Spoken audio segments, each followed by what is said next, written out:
Why I believe the Bible is true. Alright, some people say that believing in the Bible is like believing in mythology. Some people say the Bible is only written by humans, therefore unreliable. Some say that the Bible is erroneous due to multiple handwritten copies. Now, is that true? Let's see. This is why I think the Bible is true. Number 1. 39 different writers from different time eras and generations of 1500 years apart from different cultures, continents, languages, educational backgrounds, occupations. They all wrote about their experiences and characteristics of God in a uniform manner. The texts of who God is and how God operates do not contradict, but can cross-reference from one writer to another. The picture of who God is do not contradict among the 39 writers. Okay, but then some would say, of course, it would be uniform. Some books were filtered off when translating King James.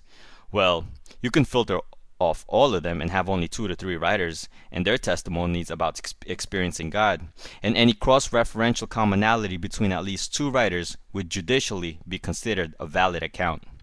But the Bible has at least 39. The picture of who God is and acts in Genesis doesn't contradict how Jesus acted or will act in Revelation. Number 2. The Bible contains the most humanistically impossible fulfilled prophecies. While most people make vague predictions like Nostradamus, biblical predictions are more specific and documented to have occurred. Here's just a few. A. The birthplace of Jesus. It was written in 700 BC that Jesus would be born in Bethlehem. Who knew that Bethlehem would still exist 700 years from now? Who knew if New York or Tokyo would still be around 700 years from today? B. Jesus would come from Egypt as predicted in 700 BC by Hosea. C. In 500 BC, it was predicted that Jesus would be betrayed for 30 pieces of silver. D. In 1410 BC, it was predicted that Jesus' clothes would be gambled for. In around 700 BC, also by Isaiah, it was predicted that Jesus would be whipped and beaten. F. In around 1410, it was predicted that Jesus would be pierced through. G. Also in around 1410, through the Psalms, the Messiah would not have any broken bones. H. After death, he would be buried in a rich man's grave, also predicted in 700 BC. See, Jesus actually fulfilled more than 48 prophecies.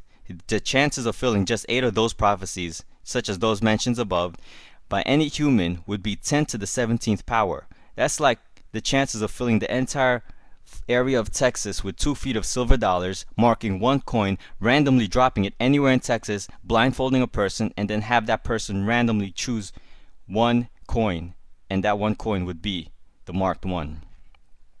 If Jesus was faking the prophecies, would he have the power to manipulate where he was born, events of his life, or where he would die? Okay, so what if those prophecies were just inserted in the Old Testament? Well, that's what many thought until the Dead Sea Scrolls were found. In the scrolls were the writings of the Old Testament, verifying today's versions are well preserved. How did they know they were not manipulated? Within those scrolls were coins, currency dating 100 years before Christ. No one had touched or manipulated those scrolls ever since. Why? Because if that had been the case, all the money from that civilization would have been confiscated. 3. The Gospels are accurate. How do we know the Gospels are accurate? A. At a time when followers of Christ were being killed, would the disciples decide one day to make up a figure and pretend Jesus fulfilled all those prophecies? Would people die for something they knew was a lie? B. At a time when followers of Christ were being killed, would people continue to mass-produce manuscripts about a resurrected Jesus, knowing that believing in such would cost them their lives? C. At the time, there were enough witnesses to see Jesus die, and also to Jesus resurrect. Thus, in the process and reproducing of manuscripts, if Jesus didn't resurrect, would not someone have edited it to show what actually happened? That Jesus really probably didn't resurrect? Same as 9/11. If someone wrote something wrong, it would easily be edited out before further production. But there are a lot of manuscripts. D. Even though a variety of people have recorded different aspects of an event, it doesn't nullify that the events didn't happen. Just because people have different accounts of what happened to them during 9/11 doesn't mean 9/11 didn't occur. Just because people have different accounts of what happened when Jesus lived, died, and resurrected doesn't mean they didn't occur. Remember, the commonality among multitudes of accounts verify that the details of a certain event is real. E.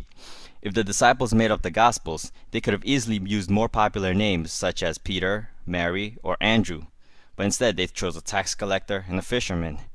F. While the manuscripts in our history books, such as the Gallic Wars, Pliny's Natural History, Plato, Tacitus's Annals, are all based on only 7 to 20 manuscripts, and the earliest we find are dated 1,000 years after the event's occurrence, the Bible's events are based on 50,000 plus manuscripts, and the earliest dating is only 50 years after the events of the Gospels.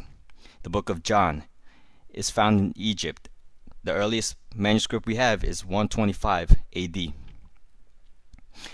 Okay, number 4. The Bible contains scientifically advanced statements for its time. For example, A. In 700 BC, it was already written that the earth is round.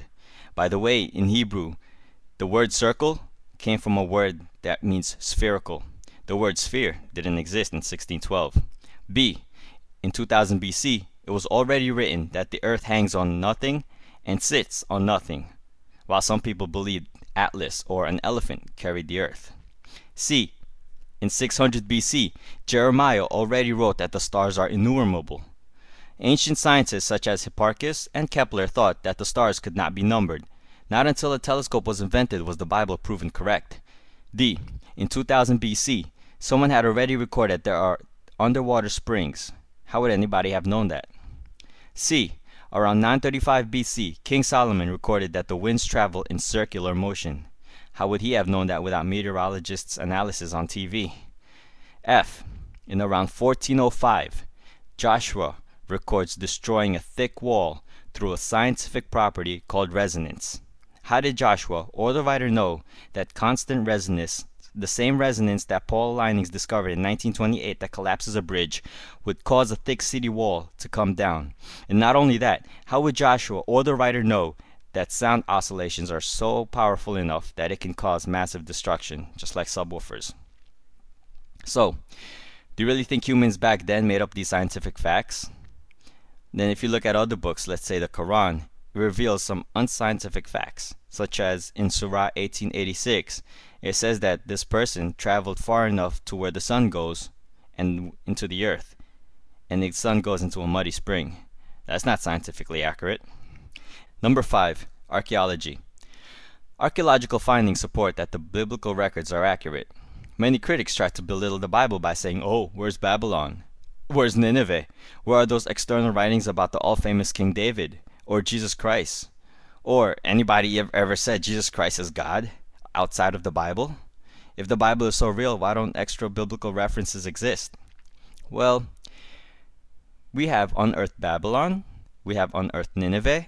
In 1995, a stone with King David's inscription was discovered, and that even Time magazine wrote about it. In December 2005, a church was unearthed in Megiddo that had on it described a dedication which says, "Akeptis, the devout, dedicated the table of God, Jesus Christ, as a memorial," which you can find more information about on foxnews.com. And also, a famous archaeologist, Dr. Nelson Gluck, he said, "It may be stated categorically that no archaeological discovery has ever controverted a biblical reference. Scores of archaeological findings have made it which confirm in clear outline or in exact detail. Proper evaluation led to amazing discoveries." See, the Bible's accuracy is so well trusted by many archaeologists that it even has been used as a map to make many more discoveries. Okay, so in conclusion, what other book, religious book, mythology book, contains all these attributes? See, this is why the Bible is not just a book or collection of books. It was written and inspired by a higher being. Like all things, there is a purpose. While all religions tell you to earn your righteousness with a checklist of do's and don'ts, the Bible teaches that you can never complete the checklist to solve your problem of sin. Thus, a Savior had to come down to save us. The Old Testament testifies of man's wickedness. The New Testament testifies of a risen Savior and a forgiving God. Thank you.